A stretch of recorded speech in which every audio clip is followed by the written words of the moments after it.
O sol se arrastava pelo horizonte como uma ferida aberta no céu, tingindo a terra ressecada de vermelho sangue. João Batista segurava as rédeas com mãos calejadas, deixando que sua égua tordilha encontrasse o próprio ritmo na estrada de terra que cortava o sertão como uma cicatriz. O vento quente carregava o cheiro de mandacaru e poeira, sussurrando segredos que apenas os mortos conheciam. Havia 3 anos que ele fazia aquela mesma viagem todo mês, da sua pequena propriedade até a feira de Canudos, vendendo o pouco que conseguia arrancar daquela terra ingrata. 3 anos desde que decidira se enterrar naquele pedaço esquecido do mundo, longe dos olhos curiosos e das línguas venenosas que insistiam em remexer cinzas que ele preferia deixar apagadas. A égua parou de súbito, sacudindo a cabeça e bufando. João ergueu os olhos da contemplação melancólica e viu. Ao lado de uma quixabeira retorcida, encostada contra um tronco caído, estava uma mulher. Mesmo à distância, podia ver que estava grávida. A barriga redonda contraía sob o vestido azul, desbotado e rasgado. Seus pés descalços sangravam, e ela abraçava o ventre com desespero, como se tentasse proteger a vida que crescia dentro dela de todas as violências do mundo. João desmontou devagar, o coração batendo forte no peito. Aproximou-se com cautela, como quem se aproxima de um animal ferido, não por medo, mas por respeito ao sofrimento alheio. "Moça", chamou, a voz rouca quebrando o silêncio pesado do entardecer. "Está tudo bem?" Ela levantou a cabeça e João sentiu como se tivesse levado um soco no estômago. Os olhos dela eram verdes, como água de açude depois da chuva, mas carregavam uma dor tão profunda que parecia ter raízes na alma. O rosto, apesar dos arranhões e da sujeira, tinha uma beleza delicada que contrastava com a dureza do ambiente. "Por favor", sussurrou ela, a voz fraca como folha seca. "Não me machuque."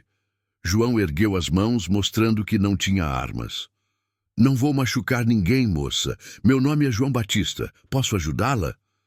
Ela o estudou por um longo momento, como se tentasse decifrar suas intenções. Uma contração forte a fez se dobrar de dor, e ela gemeu baixinho, mordendo o lábio inferior até sangrar. "O bebê", murmurou. "Acho que está chegando." João sentiu o pânico subir pela garganta. Nascimento de criança era assunto de parteira, de mulher experiente. Ele não sabia nada sobre isso.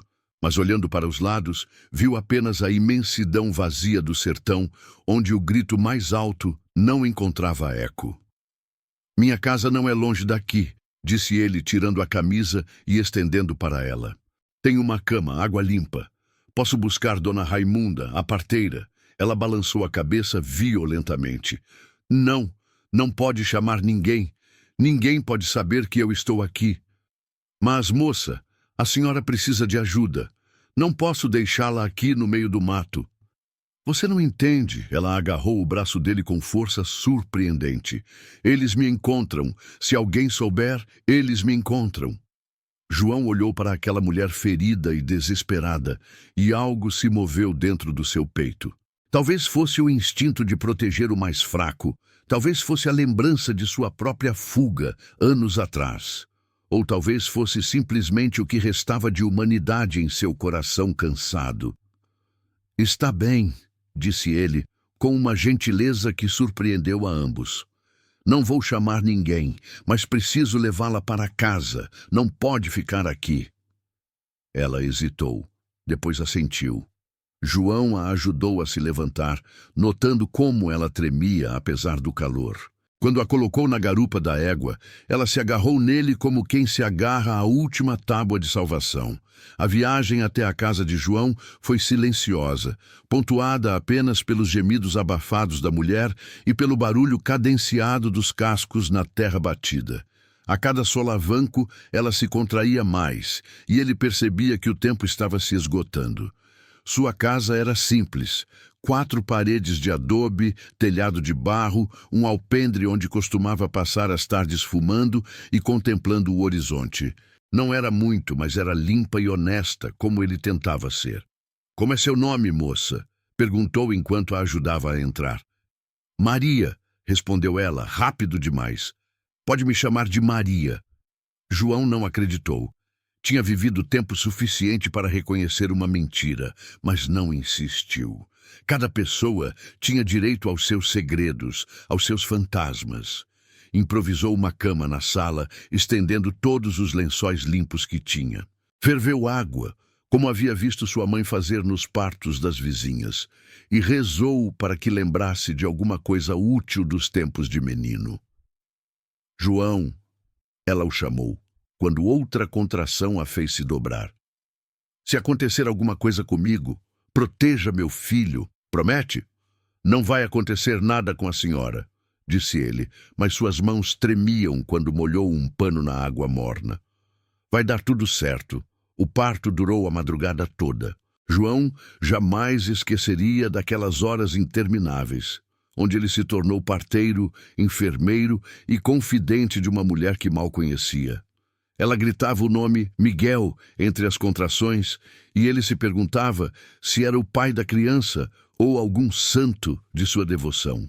Quando o sol nasceu, pintando o mundo de dourado, um choro forte e saudável ecoou pela casa. João segurou o bebê, um menino, com mãos trêmulas, ainda não acreditando no milagre que havia testemunhado. "É lindo", sussurrou entregando a criança para a mãe. "Perfeito." Ela olhou para o filho com uma mistura de amor e melancolia que partiu o coração de João. Havia ali uma tristeza que ia além do cansaço do parto, uma dor que parecia ancestral. "Vai ter uma vida melhor que a minha", murmurou beijando a testa pequena. "Tem que ter." João deixou mãe e filho descansarem e saiu para o alpendre. O sertão acordava com seus ruídos familiares, o canto dos bem-te-vis, o mugido distante do gado, o barulho do vento nas folhas secas. Mas havia algo diferente naquela manhã, como se o mundo tivesse mudado imperceptivelmente e ele ainda não soubesse como. Nos dias que se seguiram, a mulher que dizia se chamar Maria começou a se recuperar. João improvisou um berço com uma gaveta velha e panos macios, e passou a dividir sua rotina simples com os 2 hóspedes inesperados. Levantava cedo, cuidava dos poucos animais, preparava refeições básicas, mas fartas, e observava, sempre observava. Ela era educada. Falava com a correção de quem havia estudado, mas suas mãos tinham calos de trabalho pesado.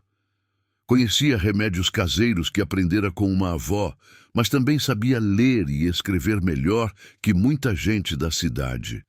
Era uma contradição ambulante, e João se pegava cada vez mais intrigado. Uma tarde, enquanto ela amamentava o bebê no alpendre, João notou que ela havia escondido alguma coisa no bolso quando o viu se aproximar. "Posso perguntar de onde a senhora vem?" Arriscou sentando-se numa cadeira de balanço que havia pertencido a seu pai. "De longe", respondeu ela, sem levantar os olhos do filho. "Muito longe." "E o pai da criança?" O rosto dela se endureceu instantaneamente. "Morreu", disse, seca. "Morreu há muito tempo." João não insistiu, mas percebia que havia camadas de mentira naquela resposta. Não que julgasse, ele próprio havia mentido tantas vezes sobre seu passado que quase acreditava em suas próprias versões dos fatos. Foi na 4ª noite que tudo começou a se desmoronar. João acordou com os gritos dela, vindos do quarto que havia cedido para mãe e filho. Correu para lá e a encontrou se debatendo em pesadelo, suor frio escorrendo pelo rosto. "Não!" gritava ela. "Coronel, por favor, não faça isso!" João a balançou gentilmente pelos ombros. "Maria, acorde! É só um sonho!" Ela abriu os olhos, desorientada, e o olhou como se não o reconhecesse. Depois, a realidade voltou aos poucos, e ela desabou em soluços. "Desculpe", sussurrou. Desculpe, eu... Não precisa se desculpar por nada, disse João, sentando-se na beirada da cama. Quer conversar? Não posso. Ela enxugou os olhos com as costas das mãos. Você não entenderia. Já fiz muita coisa na vida que não devia, disse ele, com uma honestidade que surpreendeu a ambos. Talvez entenda mais do que imagina. Ela o olhou por um longo momento, como se avaliasse se podia confiar nele. Depois, levantou-se e foi até a cômoda onde havia guardado suas poucas roupas. Tirou do bolso do vestido uma fotografia pequena e amarelada. Você conhece este homem? Perguntou, estendendo a foto para ele. João pegou a fotografia e sentiu o mundo girar. Era uma foto antiga, meio desbotada, mas ele reconheceu imediatamente o rosto que o assombrava havia anos. Coronel Augusto Mendes, prefeito de Pedra Branca, a cidade onde João havia nascido e da qual havia fugido como um criminoso. Onde conseguiu isso? Perguntou, a voz mal saindo da garganta. Então conhece mesmo, ela suspirou, como se uma decisão difícil tivesse sido tomada. Meu nome não é Maria, é Helena. E este homem destruiu minha vida. João olhou para a fotografia, depois para ela, e sentiu como se o destino estivesse pregando uma peça cruel nele. Coronel Augusto Mendes, o homem que havia mandado matar seu irmão caçula, o homem que o havia forçado a fugir de tudo que conhecia, o homem que assombrava seus pesadelos há 3 anos. Conte-me tudo, disse ele, a voz grave e carregada de uma raiva antiga.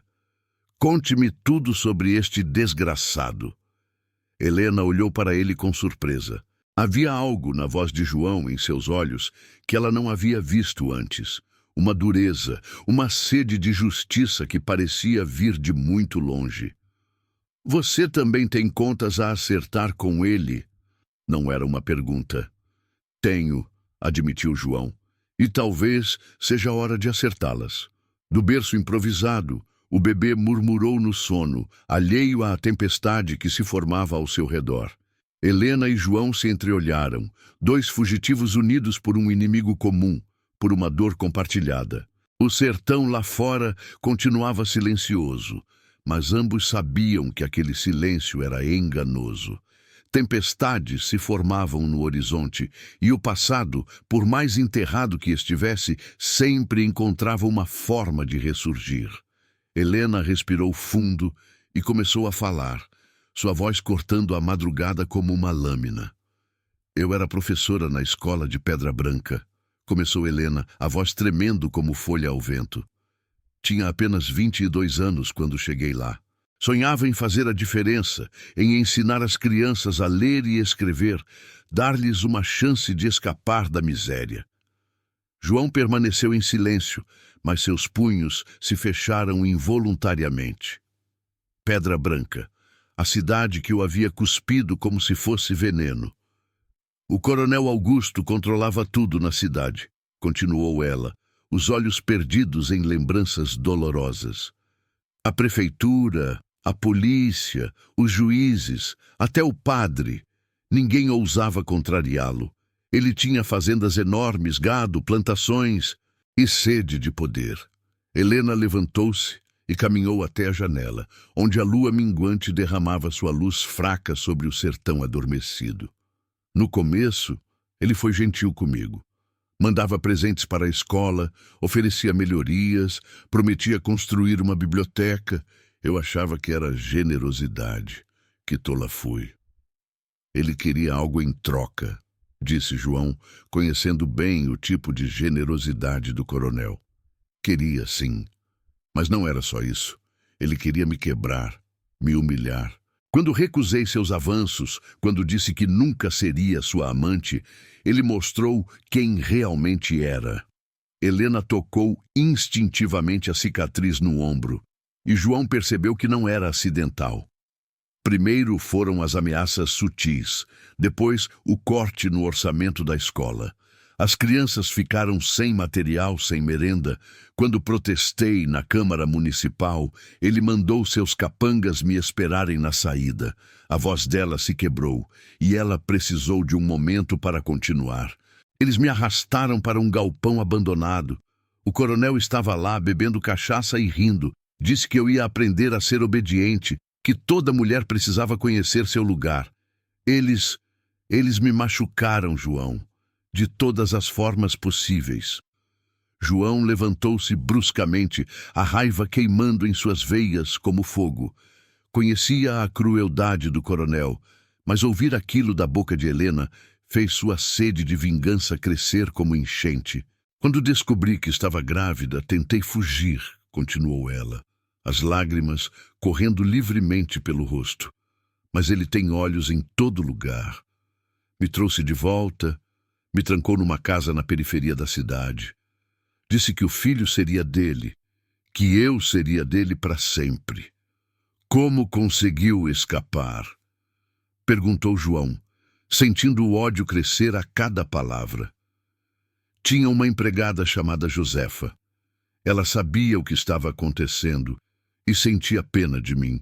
Uma noite, quando os guardas estavam bêbados, ela me ajudou a fugir. Corri pelo mato até não aguentar mais. Foi quando você me encontrou.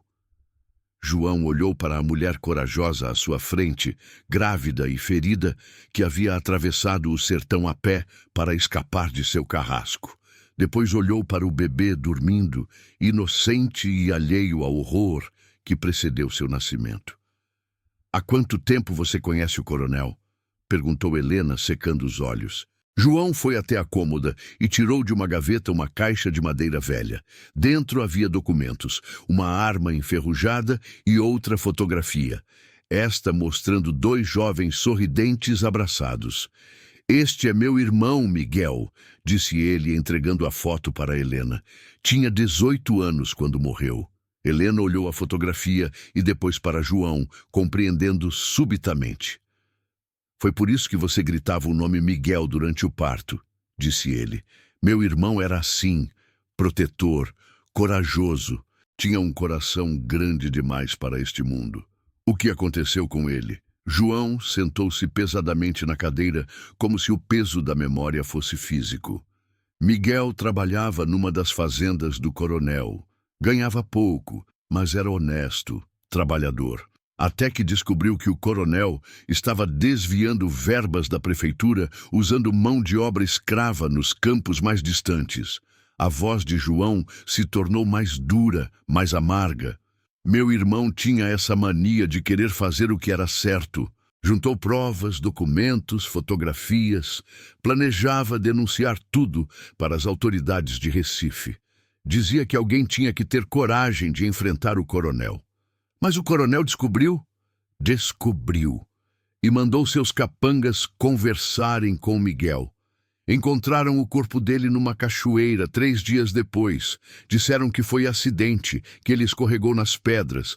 Mas eu vi as marcas, Helena. Eu vi como o torturaram antes de matá-lo. Helena tocou a mão de João, sentindo a dor que ele carregava. Tentei denunciar, procurei a polícia, o juiz, até o padre. Mas todos tinham medo do coronel, ou eram comprados por ele. Quando comecei a fazer perguntas demais, a mexer onde não devia, ele mandou me avisar que eu seria o próximo, se não calasse a boca. Foi quando você fugiu. Fui covarde, disse João com amargura. Deixei meu irmão morto sem justiça e fugi como um cachorro com o rabo entre as pernas. Você não foi covarde, disse Helena firmemente. Você foi sábio. Morrer não traria Miguel de volta. Mas também não o vingou. Ficaram em silêncio por um momento, 2 corações feridos se reconhecendo na dor comum. Do berço, o bebê mexeu-se e murmurou. E Helena foi embalar o filho. Como você o chamou? Perguntou João. Miguel, respondeu ela, olhando para o bebê com ternura. Mesmo sem saber da sua história, algo me dizia que esse nome estava certo. Talvez porque no meu sonho era esse o nome que eu gritava pedindo proteção.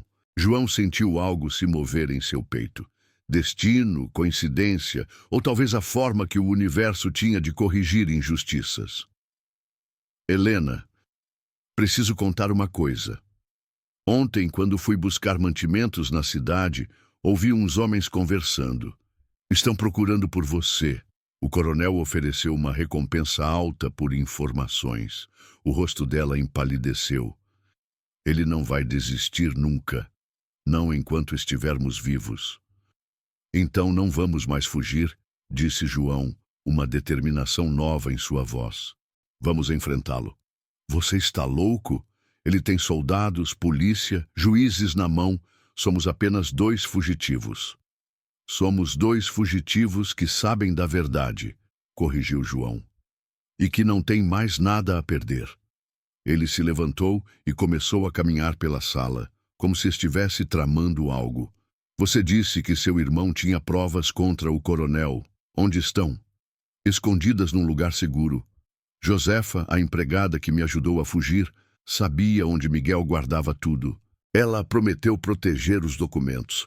Então temos uma chance, disse João, os olhos brilhando com uma luz que Helena não havia visto antes. Temos uma chance de acabar com isso de uma vez por todas. É suicídio, João. Mesmo que tenhamos provas, quem vai acreditar em nós contra o coronel? Há pessoas em Recife que não são controladas por ele.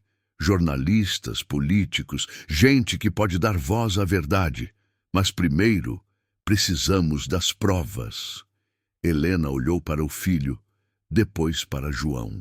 Havia algo na determinação dele que a fazia acreditar que talvez, apenas talvez, houvesse uma chance. Se fizermos isso, não há volta, disse ela. Será ele ou nós. Já era assim desde o começo, respondeu João. A diferença é que agora sabemos. Os dias que se seguiram foram de preparação intensa. João usou seus contatos na região para mapear os movimentos do coronel, enquanto Helena escreveu cartas para os poucos professores que conhecia em outras cidades, pedindo ajuda para espalhar a verdade. Josefa conseguiu contatar Helena através de um comerciante que fazia a rota entre as cidades. A empregada confirmou que ainda tinha os documentos escondidos e que estava disposta a ajudar, mas advertiu que o coronel estava furioso e havia dobrado a guarda ao redor de suas propriedades. Uma noite, enquanto planejavam a próxima jogada, ouviram o barulho de cavalos se aproximando. João pegou sua espingarda e apagou rapidamente as velas. Fique com Miguel no quarto, sussurrou para Helena. Se algo der errado, tem uma passagem atrás do guarda-roupa. Leva direto para o mato. Helena apertou o bebê contra o peito e obedeceu. João espiou pela janela e viu 3 homens armados desmontando dos cavalos. Não eram soldados oficiais, mas capangas do coronel. Sabemos que você está aí dentro, João Batista, gritou um deles, e sabemos que está escondendo a mulher. Entregue ela, e talvez deixemos você viver. Não tem mulher nenhuma aqui, respondeu João da janela. Vocês se confundiram de casa. Não me faça perder a paciência, disse o homem, claramente o líder. O coronel quer a mulher de volta. Você não passa de um peão neste jogo. João olhou para a espingarda em suas mãos. 3 homens armados contra 1. Não eram boas as chances. Mas não ia entregar Helena sem lutar. Digam ao coronel que se ele quer alguma coisa, venha buscar pessoalmente, gritou João. Não manda o recado com capanga. A resposta foi uma rajada de tiros que estilhaçou a janela. João se abaixou e rastejou até uma posição melhor, de onde podia ver o quintal. Os homens se espalharam, tentando cercar a casa. João sabia que não poderia segurá-los por muito tempo, mas talvez não precisasse. Talvez bastasse ganhar tempo suficiente para Helena e Miguel escaparem. Ele atirou uma vez, acertando um dos homens na perna. O homem gritou e caiu, mas os outros continuaram avançando. João recarregou rapidamente, as mãos suando frio. Foi quando ouviu o barulho de mais cavalos chegando. Seu coração afundou, pensando que eram reforços do coronel. Mas então reconheceu a voz de seu vizinho Severino gritando: "Largue essas armas, seus filhos da mãe! Essa terra é nossa!" João olhou pela janela e viu que não eram reforços do coronel, mas sim alguns fazendeiros da região, armados e prontos para lutar. Severino havia ouvido os tiros e alertado os outros. No sertão, vizinho defendia vizinho. A luta durou pouco. Os capangas do coronel, superados em número, fugiram deixando o companheiro ferido para trás. João saiu da casa e abraçou Severino, grato pela ajuda. "Obrigado, compadre. Devo a vida a vocês." "Não deve nada", disse Severino cuspindo no chão. "Conhecemos o tipo de gente que trabalha para o coronel. Não queremos essa praga por aqui." Quando os vizinhos foram embora, Helena saiu do esconderijo com Miguel nos braços. Estava pálida, mas determinada. "Agora ele sabe onde estamos", disse ela. "Vai voltar com mais homens." "Não vai dar tempo", respondeu João. "Amanhã mesmo vamos buscar essas provas. Acabar com isso de uma vez." Helena assentiu. Sabia que não tinha escolha. A fuga havia acabado. Agora era hora de lutar. Na manhã seguinte partiram bem cedo.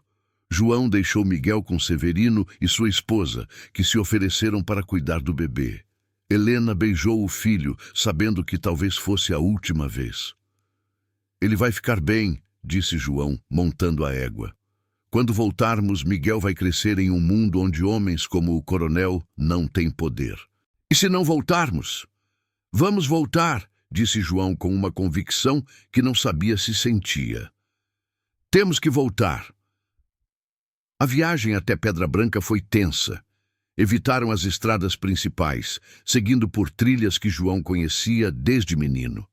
Chegaram à cidade no meio da tarde, quando o sol castigava sem piedade. Pedra Branca estava mudada. Havia mais soldados nas ruas, mais tensão no ar. O coronel estava preparado para a guerra. Josefa os esperava numa casa abandonada nos arredores da cidade. Era uma mulher pequena, de cabelos grisalhos, mas com olhos firmes e determinados. "Pensei que tinham desistido", disse ela, abraçando Helena.